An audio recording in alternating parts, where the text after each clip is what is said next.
اعوذ باللہ من الشیطان الرجیم بسم اللہ الرحمن الرحیم۔ السلام علیکم ورحمۃ اللہ وبرکاتہ۔ میرے پیارے بہن بھائیوں، میں امید کرتی ہوں کہ آپ لوگ خیر و عافیت سے ہوں گے۔ میری دعا ہے کہ اللہ تعالیٰ آپ لوگوں کو خیر و عافیت سے رکھے، آمین ثم آمین۔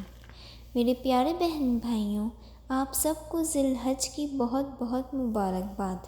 اللہ تعالیٰ کا احسان ہے کہ اللہ تعالیٰ نے زندگی میں ہمیں یہ موقع دیا کہ ہم اس سال ان 10 دنوں میں اللہ تعالیٰ کی عبادات کر کے، ذکر و اذکار کر کے اور نیکیاں کر کے اللہ تعالیٰ کا قرب حاصل کر سکیں۔ ہمیں نہیں پتہ کہ اگلے سال ہماری زندگی ہمیں یہ مہلت دے گی یا نہیں، اس لیے ہم سب ہی کوشش کریں گے کہ اس سال ہم ان 10 دنوں کا بھرپور فائدہ اٹھا سکیں۔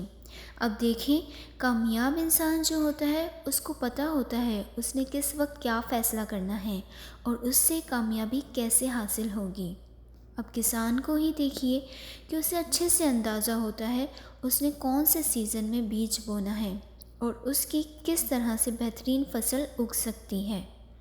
اسی طرح مومن انسان کو یہ اچھے سے اندازہ ہوتا ہے کہ کون سا لمحہ، کون سی گھڑی، کون سا وقت ایسا ہے جس میں وہ اللہ پاک کی عبادت کر کے، ذکر و اذکار کر کے اللہ کا قرب حاصل کر سکے۔ نبی پاک صلی اللہ علیہ وآلہ وسلم نے فرمایا کہ رمضان کی وہ 10 راتیں جس میں لیلۃ القدر ہے، وہ راتیں اور ذی الحج کی یہ 10 دن، ان سے افضل کوئی اور دن نہیں ہے اور کوئی رات نہیں ہے۔ اب دیکھیں، ان 10 دنوں میں جو ذکر اللہ تعالیٰ کو پسند ہے اس سے افضل ذکر بھی کوئی نہیں ہے۔ ہم نے کون سا ذکر کرنا ہے؟ ہم نے ذکر کرنا ہے اللہ اکبر، لا الہ الا اللہ اور الحمدللہ۔ آپ بس یہی کوشش کریں کہ پورے 10 دن آپ نے یہی تسبیح کا عمل رکھنا ہے۔ سیدنا ابن عباس رضی اللہ عنہما سے مروی ہے کہ رسول اللہ صلی اللہ علیہ وآلہ وسلم نے فرمایا، ان 10 دنوں میں اللہ تعالیٰ کو عمل صالح بہت پسند ہے۔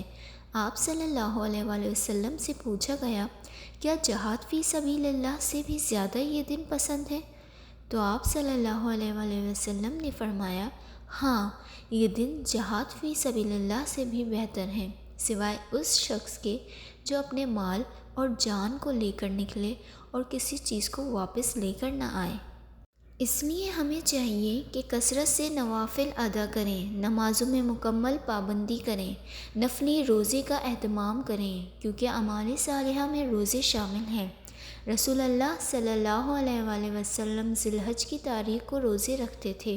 یوم عاشور، محرم اور ہر مہینے 3 روزے رکھنا بھی آپ صلی اللہ علیہ وآلہ وسلم کا معمول تھا۔ کثرت سے اللہ تعالیٰ کی حمد و ثنا بیان کرنا بھی ان ایام کا ایک معروف فعل ہے۔ امام بخاری رحمۃ اللہ علیہ کے مطابق سیدنا ابو ہریرہ رضی اللہ عنہ اور سیدنا عبداللہ بن عمر رضی اللہ عنہما بازاروں میں جاتے تھے، خود بھی تکبیرات کہتے اور لوگ بھی تکبیریں بلند آواز سے پڑھتے تھے۔ سیدنا عمر رضی اللہ عنہ اپنے خیمے میں بلند آواز سے تکبیریں کہتے تو اہل مسجد اس کو سن کر جواباً تکبیریں کہتے تھے۔ سیدنا ابن عمر رضی اللہ عنہما نمازوں کے بعد گھر میں آتے جاتے پیدل چلتے ہوئے تکبیریں کہتے تھے۔ تکبیریں ان الفاظ سے کہی جاتی تھیں، اللہ اکبر، اللہ اکبر، اللہ اکبر، لا الہ الا اللہ، اللہ اکبر، اللہ اکبر، وللہ الحمد۔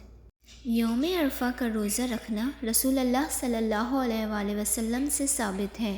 آپ صلی اللہ علیہ وآلہ وسلم نے فرمایا، میں امید کرتا ہوں کہ یوم عرفہ کا روزہ 1 سال پہلے اور 1 سال بعد کے گناہوں کو مٹا دے گا، لیکن یہ روزہ حاجیوں کے لیے نہیں ہے۔ امید کرتی ہوں آپ کو میری یہ ویڈیو اچھی لگی ہو۔ اگر آپ کو میری یہ ویڈیو پسند آئی ہو تو اسے like, share, comment and subscribe کیجیے۔ اللہ تعالیٰ آپ کا حامی و ناصر۔ جزاک اللہ خیر۔ اللہ حافظ۔